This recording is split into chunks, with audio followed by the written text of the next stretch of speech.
Regresamos, estamos en Ecos de Mirabal y bueno, pues estoy muy contenta, la verdad, de recibir aquí al licenciado Javier Contreras. Él es director del Heraldo y nos viene a invitar a la presentación de su libro, El miedo es el mensaje, y vaya que sí, la estrategia de comunicación del narcotráfico. A ver, aquí ahorita a ver si alguien nos lo puede acercar, ahorita lo presentamos. Bienvenido, licenciado. Gracias, muy amable. Bienvenido. Gracias. Este es uno de varios libros. Sí. De hecho, es una serie de libros que usted está escribiendo con el tema de la comunicación. Ahora sí, muchas gracias, Valentina. Ahí nos va a hacer el favor. Ándele, ahí está. Incluso el diseño del libro está así como muy emblemático, muy atractivo. Exacto, sí. Del miedo, bueno. Muchas gracias, licenciado. Sí. Invítenos. Primero, la presentación del libro va a ser el próximo jueves. Este jueves, pasado mañana a las 7 de la tarde en el Centro de Convenciones. Van a participar en la de comentaristas el doctor Abraham Paniagua, que es el director de la Facultad de Ciencias Políticas y Sociales de la Universidad, y el doctor Miguel Ángel Valdés, es el subsecretario de Educación, que fue rector de la ULSA durante varios años, y el moderador va a ser el maestro Ramón Jerónimo Olvera, que es de la Universidad Autónoma de Chihuahua. Ese libro, ese proyecto, bueno, que empezó primero como un proyecto cuando se empieza a radicalizar la violencia aquí en Chihuahua, hubo una serie de elementos novedosos, independientemente de la información en sí policíaca que se estuvo generando, que se empezó a generar durante varios años, con un saldo pues, de una violencia inusitada que nos tocó ser testigos, primero a los chihuahuenses y luego después víctimas. Pero hubo ahí varios elementos que me empezaron a llamar primero la atención. Es de cómo todo esto no resultaba de una manera tan simple, a pesar de que provenían de grupos de criminales, de delincuentes, sino era el visualizar toda una estrategia encaminada mucho sobre todo a generar miedo, precisamente, miedo en la sociedad, miedo en los medios de comunicación, y cuando hay miedo, se paraliza la sociedad, o se paralizan las personas y no se puede actuar.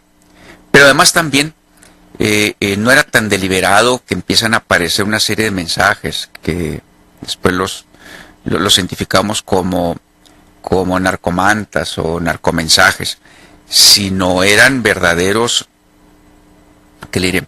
Verdaderos mensajes. Hagamos de cuenta, valga la comparación, como si partieran de una oficina de comunicación, como si fueran como boletines de prensa, y con unos objetivos muy específicos. Uno era o hacia el grupo rival, otro era hacia el propio gobierno, hacia las propias policías, a veces a los medios de comunicación, a veces a la misma sociedad. Y en esa dinámica, ellos empezaron a generar esa estrategia de comunicación, primero para mandar amenazas, para crear confusiones, para despistar a los mismos policías. Todavía hasta nuestros días hemos estado viendo, desafortunadamente, esa misma estrategia. Crean confusión, distraen la atención hacia otros grupos. Y sobre todo lo más grave es de que a los medios de comunicación nos empezaron a utilizar de sus voceros abiertamente, hay que reconocerlo, lamentablemente, de sus voceros nos empezaron a utilizar como intermediarios para hacer llegar sus mensajes, y nosotros prácticamente nos convertimos pues en avalar ese tipo de acciones criminales. El análisis está muy interesante. Yo recuerdo antes de que se viniera la guerra contra el narco que arranca Felipe Calderón en su gobierno y que se acrecenta esta violencia, Yo recuerdo que la actuación del crimen organizado era muy, de manera como muy particular, de los grupos de los cárteles en pugna de cómo se mataban entre ellos, no se metían con la sociedad. Recuerdo los tiempos, y estamos hablando de principios, finales de siglo, principios de siglo, principios del 2000, cómo, bueno, acuñamos la palabra ejecutados, y cómo un ejecutado era nota de 8, y luego ya después en la guerra del narco tuvimos que tener 8 ejecutados, 9, 20 ejecutados. Y empezamos a hacer estos análisis. ¿Qué tanto, por qué razón a los grupos del crimen organizado, por qué se empezaron a meter con la sociedad? Cuando se supone que a ellos mismos les afecta el tener una sociedad convulsionada. Y entonces se venía esta polémica de si se les salió de control, se metieron, o si fue una estrategia sembrar miedo como parte de esta guerra del crimen organizado. Además hay que tomar en cuenta cómo la narcopolítica, cómo es que políticos, gobernantes se involucran con el crimen organizado, y entonces quiere decir que la actuación, la operación, en términos operativos y en términos comunicacionales, cambió drásticamente por parte del crimen organizado. ¿Por qué cree usted que pasó esto? Los grupos, los cárteles anteriormente incluso se cuidaban, decían, tienen reglas no escritas de no meterse con las familias ni con la sociedad, de no calentar la plaza. En términos de comunicación, con este análisis que usted hace, pareciera entonces que la intención es calentar la plaza. Son fases, yo veo una serie de fases muy concretas. Justamente esa época que está hablando, antes de, yo creo que fue hace 10 años aproximadamente, donde se inició de manera frontal la declaración de una guerra abierta, y lanzan al ejército a enfrentarlos. Pero antes de eso hay que recordar, al menos en lo que vivíamos en los medios de comunicación, era precisamente una estrategia a la inversa. ¿Sí? En ese entonces, la amenaza del narcotráfico era por no publicar, porque pedían, exigían y amenazaban para que se mantuviera callado sus propias actividades. Aparecía efectivamente un muerto. Yo me acuerdo que la forma muy simple en ese entonces era la causa de la muerte de X persona fue debido a una serie de relaciones del crimen, y punto. No se buscaba más, o muchas veces, por ejemplo, muchos de esos crímenes quedaron simplemente en el anonimato, no trascendieron. Aparte, los mismos grupos delincuenciales, cuando mataban a alguien de ellos mismos o de su rival, ellos se encargaban de esconderlos, de que no trascendiera. Pero aparte también acuérdese que en ese entonces había hasta nombres innombrables, ¿sí? O sea, de personajes que tanto ni la policía ni los medios de comunicación podíamos publicar, a pesar de que todo el mundo sabía quiénes eran los que estaban, al final de cuentas, dirigiendo esos negocios. Pero era precisamente parte de su esquema de manejarse el bajo perfil, y sí también no provocar alarma ni miedo entre la sociedad. O sea, ellos mismos sus disputas las hacían lejos, sus muertos los escondían, los enterraban o los desaparecían simplemente. Pero efectivamente, cuando se cambian las reglas pues del juego, también cambia de una manera radical esa estrategia. Es otra fase donde exactamente ahora empieza al revés. Ellos mismos se dan cuenta que, primero, la lucha, por supuesto, hay que tener en cuenta que la competencia del narcotráfico es territorial, ¿sí? Entonces, al romperse ciertas reglas que habían conservado durante muchos años de un reparto, pues valga la expresión, formal o regulatorio, ¿sí? Donde había ese respeto entre esas fronteras, entre esos territorios, había respeto entre sus propias familias, con las familias no se metían.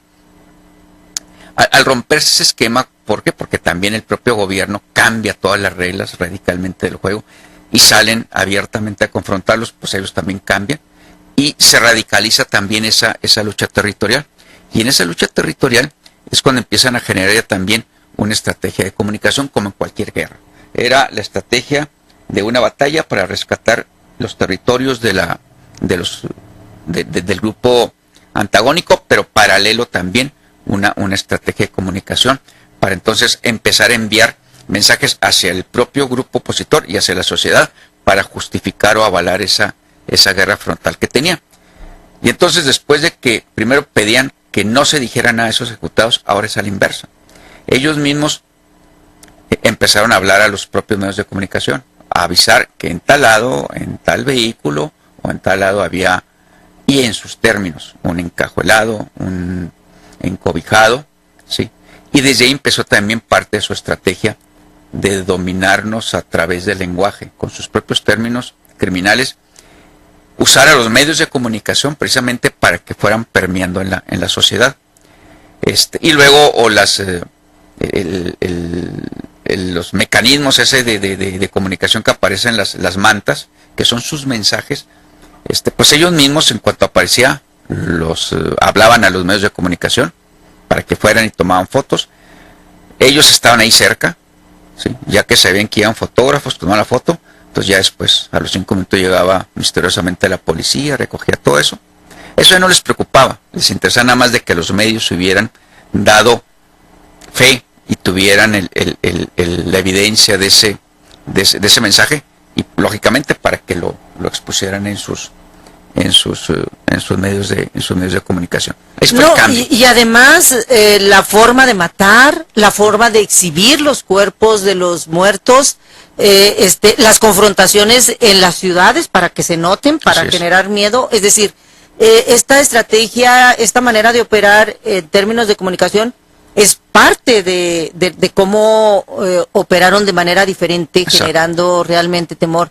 Estas masacres en lugares públicos, en bares, en cantinas, en restaurantes, de nomás ir a matar a mucha gente que ni la debía ni la temía, por ejemplo, en generar estos conflictos donde incluso mataban a muchos jóvenes. Entonces, vale la pena y me parece que tendríamos que hacer más análisis. Los medios hacemos pocos análisis.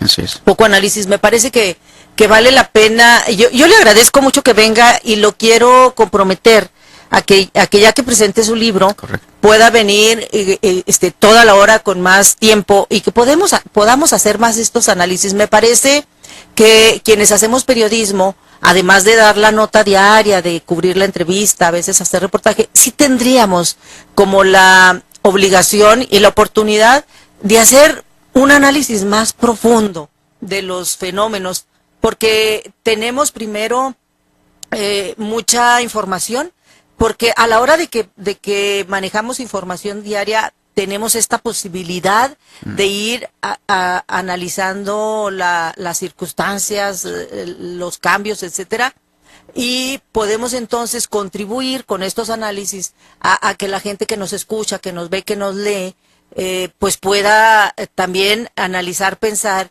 y yo creo que es la única manera en que podemos darle la vuelta a esta violencia tremenda que tenemos con esta contribución, que es lo que nosotros como periodistas podemos hacer. No tenemos otra, pero la podemos hacer, y me parece, y yo lo invito a que lo hagamos. Claro, usted ya lo está haciendo en El Heraldo, lo está haciendo en su libro, pero la radio es muy rica. La radio como que llega más fácil y como que se digiere y como que es más muy amable, sí, muy sabrosa, exacto.